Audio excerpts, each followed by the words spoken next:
Towards the beginning of the book of Shemot, the book of Numbers, the Torah tells us that Moses leaves the palace and sees two Jews. They're arguing.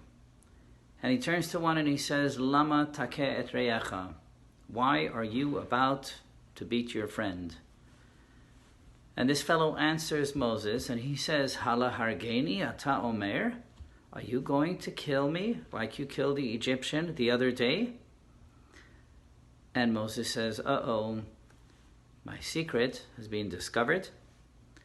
And in fact, these two people, these two Jewish fellows had gone and reported Moses to Pharaoh.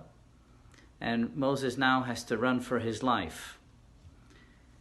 From many of the commentaries, it seems that at the time of this story, Moses is about 20 years old. When he comes back to Egypt, it's about 60 years later. So it's important to point out, who are these two people, these two Jews? We understand that they were Datan and Aviram.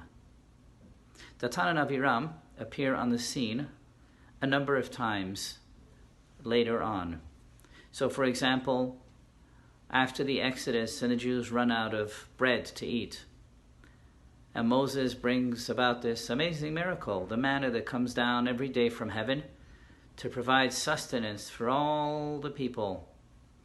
And he warns them, he tells them that the manna will be there for you, but lo totiru mimenu ad boker. Consume what you have. Don't leave overnight any of the manna.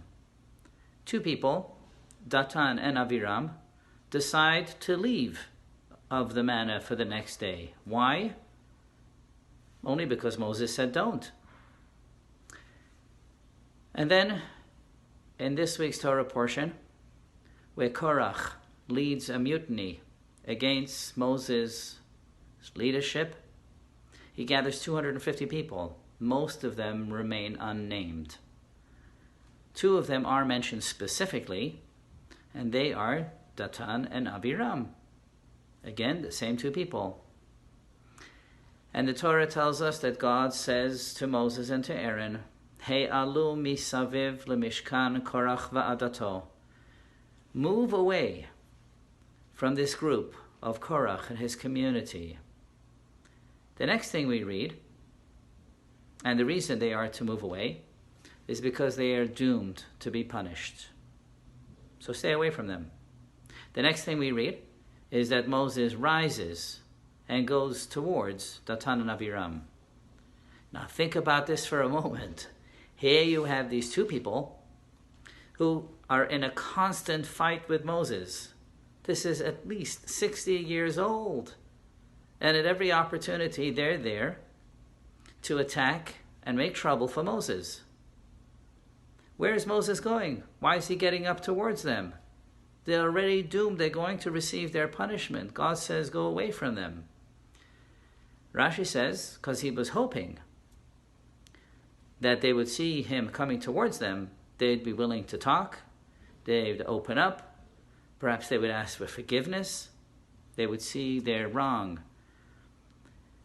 This is an amazing message, says the Rebbe, that Moses was unwilling to give up on any Jew, including someone or people who had attacked him personally time and time again, because this is the symbol of a true leader, a true Jewish leader.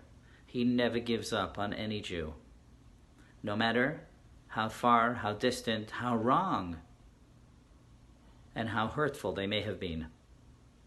How appropriate that these words were said by the Lubavitcher Rebbe, whose yahrzeit his yahrzeit Yom Hilula, we just commemorated, the 3rd of Tammuz. He too never gave up on any Jew because he always chose to focus on the positive, on the good, the holy, and the godly. We too can do the same. Thank you, and have a Shabbat Shalom.